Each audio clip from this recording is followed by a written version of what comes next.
This investigation is a perfect example of how corruption became an essential part of the entire system in Russia. Criminals steal millions of tons of oil from pipelines, and there is not a single person or government body which would be able to stop them, because everyone is involved in the scheme.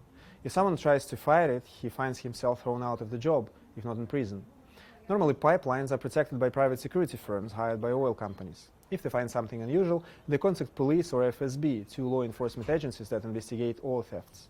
None of this works at all, as employees of these private security firms, as well as employees of security departments and oil companies, receive money from criminal groups, who also pay police, FSB, and traffic police.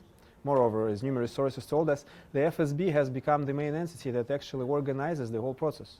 Being the most powerful law enforcement agency in Russia, it can influence judges and the investigative committee. In fact, they can influence any government or non-governmental organization in the country. Although most of the job is done locally, an investigation inevitably brings us to Moscow, where the big bosses in law enforcement agencies, as well as oil companies, also receive their part of the stolen oil pie.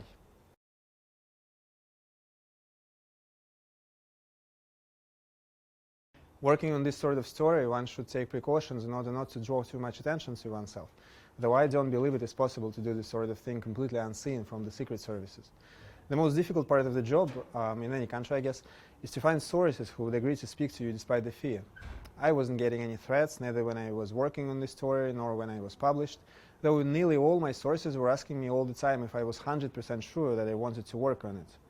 Moreover, when I took some time for us to prepare the publication, my sources started to truly believe that I, or even my colleagues from Prague, got some payment from criminal groups in Siberia, and the article will never be published. People start to regret they gave you the information they were saying, and I'm glad I didn't let them down.